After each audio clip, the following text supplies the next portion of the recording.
और जो पैनल मेरे साथ जुड़ रहा है, टेक्निकल पैनल है हालांकि, और मैं परिचय आपसे कराती हूं। मेरे साथ अश्विनी तनेजा जुड़ रहे हैं, एक्स मेंबर हैं इनकम टैक्स अपीलेट ट्रिब्यूनल के, और ये इसलिए ज्यादा बेहतर समझ सकते हैं आप इस ट्रिब्यूनल को। अभी हाल फिलहाल में कांग्रेस के सारे खाते सीज किए थे इनकम टैक्स डिपार्टमेंट ने, इसी ट्रिब्यूनल में अपील की कांग्रेस ने और यहीं से राहत मिली, खाते बहाल हुए। ये ट्रिब्यूनल है, कोर्ट की तरह का है, जिसमें रुपए पैसे संबंधी मामले लेकर आप जा सकते हैं। सर, ये जो पूरा सिनेरियो अब इस समय सामने है और पैसे का खेल है, कांग्रेस ये कह रही है कि भाई 30 वो कंपनियां जिन पर इनकम टैक्स का ईडी का छापा पड़ा, उन्होंने छापे के बाद 335 करोड़ रुपए दिए, और टोटल ये जो डेटा है ये है 6,566 करोड़ का तो सीधे सीधे बीजेपी का है, और 1,123 करोड़ का कांग्रेस का है। तो इसमें कितनी बड़ी मनी लॉन्ड्रिंग, कितना बड़ा पैसे का खेल, विदेशी पैसा, ये सब कुछ कितना समझ में आता है? देखिए, सबसे बड़ी बात आपका, मैं इस सवाल पर आऊं, एक बहुत महत्वपूर्ण बात की तरफ मैं आपका ध्यान लाना चाहूंगा।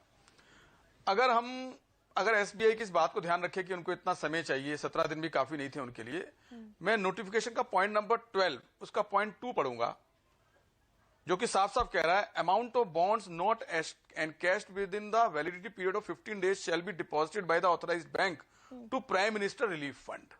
इसका मतलब क्या हुआ? इसको एक बार और कि रियल टाइम बेसिस पर बैंक को मॉनिटर करना है। हाँ, ये बहुत जरूरी बात है।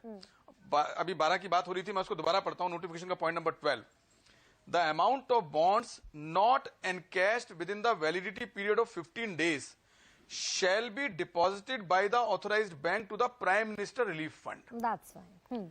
इसका मतलब क्या हुआ कि उनको रियल टाइम बेसिस पर डेटा मॉनिटर करना है, और अगर ऐसा लगता है कि 15 दिन में एनकैश नहीं हुआ तो प्राइम मिनिस्टर रिलीफ फंड में जाएगा, ऑटोमेटिकली चला जाएगा। जब रियल टाइम बेसिस पे डेटा मॉनिटर करना है तो डेटा रखा जाएगा।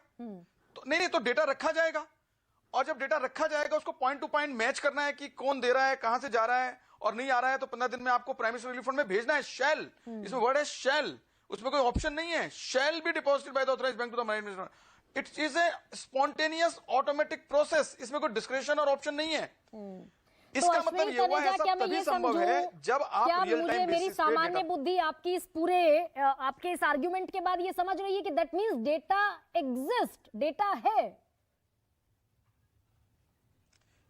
यस, एग्जैक्टली, डेटा तो है, अदरवाइज वो मॉनिटर कैसे होगा? इतनी बड़ी अमाउंट इन्वॉल्व है, या एक एक पैसे का हिसाब होता है डिजिटली, डेटा तो रियल टाइम बेसिस पे अवेलेबल होना चाहिए। तो इसलिए ये दलील तो एसबीआई की ठीक नहीं लग रही है।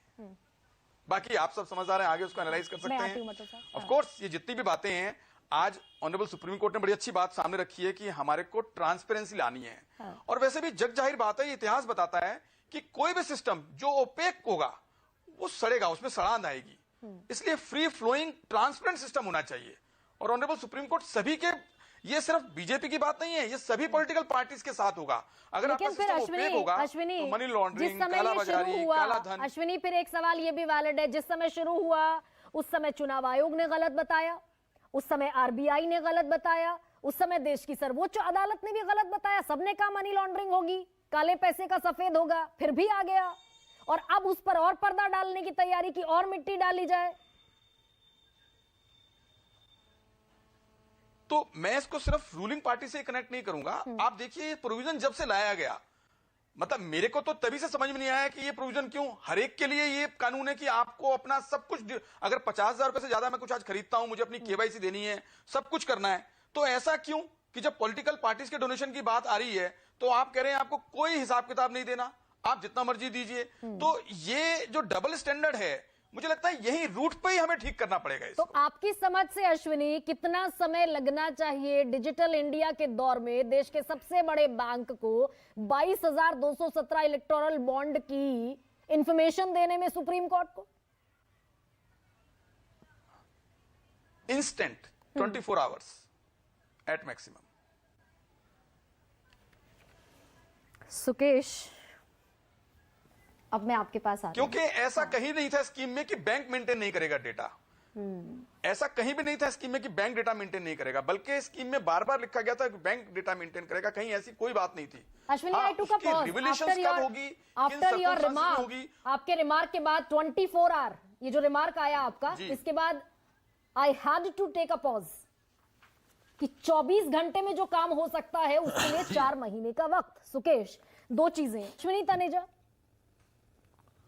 कोई कारण नहीं है कि ना दें। ठीक है, अश्विनी जी क्वेश्चन पूछना चाहता हूं अगर आप परमिट करें। Please sir, carry on. Regulation पढ़ रहा हूं स्कीम का 7(4) information furnished by the buyer shall be treated confidential by the authorised bank and shall not be disclosed to any authority for the purpose, any purposes, except when demanded by a competent court or upon registration of a criminal case by the law enforcement agency. Law enforcement agency. तो यानी कि इससे साफ जाहिर हो रहा है तो डेटा तो रखना पड़ेगा। दो कारणों से मेरा सवाल ये है कि अगर आज कॉम्पिटेंट कोर्ट मांगती है डेटा या लॉ एनफोर्समेंट एजेंसी मांगती है डेटा कि हमें तुरंत डेटा चाहिए, ये हमें इन्वेस्टिगेट करना है, तो क्या एसबीआई का रिस्पॉन्स सेम होगा एनफोर्समेंट डायरेक्टरेट को या कोर्ट को, किसी को, कि आप 4 महीने रुकिए जी, हम 4 महीने बाद ही इंफॉर्मेशन देंगे? बस मेरे दिमाग में एक क्वेश्चन आ रहा है, इसका आंसर मुझे मालूम नहीं क्या होगा। और अश्विनी जी, ये सवाल मेरे भी जहन में आया था कि भाई आप इन्वेस्टिगेटिव एजेंसी को देना ही था, अदालत को देना ही था, ये बाकायदा क्लॉज में लिखा हुआ था, तो जब जांच एजेंसी और अदालत मांगेगी तब देना होगा, और अब चुनाव से पहले देने में time, in a reasonable time. और अश्विनी तनेजा, आपके लिए ये रीजनेबल टाइम, अश्विनी सर छोटा सा समय का मेरे पास, अश्विनी तनेजा, ये रीजनेबल टाइम 24 आवर? मैं तो 24 आवर्स पे अडिग हूं क्योंकि उनकी स्कीम ही कहती है। लेकिन मैं एक बहुत बड़ा और महत्वपूर्ण सवाल आपके सामने रखने वाला हूं, अगर आप परमिट करें तो। अब सुप्रीम कोर्ट ने कहा है पैरा 2.6 में कि ये सब वायलेट हो गया, सारे जो प्रोवाइजो हैं they are violative of article and unconstitutional. इसका मतलब ये सारे जो अमेंडमेंट हैं section 13A of income tax act और कई सारे अमेंडमेंट्स को रद्द कर रहे हैं। अब इसका मतलब क्या होगा कि रूल ये कहता था कि आपको 20,000 से ऊपर कोई भी रिकॉर्ड मेंटेन करना है किसी पॉलिटिकल पार्टीज को, अगर आपको बेनिफिट ऑफ एग्जेम्पशन चाहिए इनकम टैक्स का। लेकिन इलेक्ट्रल बॉन्ड्स को उसमें से निकाल दिया था। तो यानी कि अब ये अमेंडमेंट अगर चला जाएगा तो इलेक्ट्रल बॉन्ड्स के ऊपर भी एप्लीकेबल हो जाएगा, और उसका जो रिकॉर्ड है अगर पॉलिटिकल पार्टी नहीं रखेगी तो उनके ऊपर क्या टैक्स लगेगा? सभी के ऊपर, चाहे रूलिंग हो चाहे नॉन रूलिंग हो। ए बी, कुछ लोगों को डिडक्शन मिलनी थी जिन्होंने कंट्रीब्यूशन किया है, जो डोनेशन किया है सेक्शन 80GG(B) और 80GG(C) में। तो अगर ये रिवर्स कर देंगे तो क्या उनको डिडक्शन भी नहीं मिलेगी, उनको उस पर टैक्स देना पड़ेगा? टैक्सेबल हो जाएगी क्या वो इनका? ऊपर से टैक्स और लगेगा। ये बहुत बड़ा सवाल है। ये और गंभीर खेल हो गया। एक जगदीप छोकर कह रहे हैं कि भाई 15 दिन में नहीं बुनाया बॉन्ड तो वो प्राइम मिनिस्टर रिलीफ फंड में चला जाएगा, और एक नया खेल आप बता रहे हैं अश्विनी, तो बड़ा गड़बड़ झाला है, और पैसे का खेल इसी को कहते हैं। सुकेश में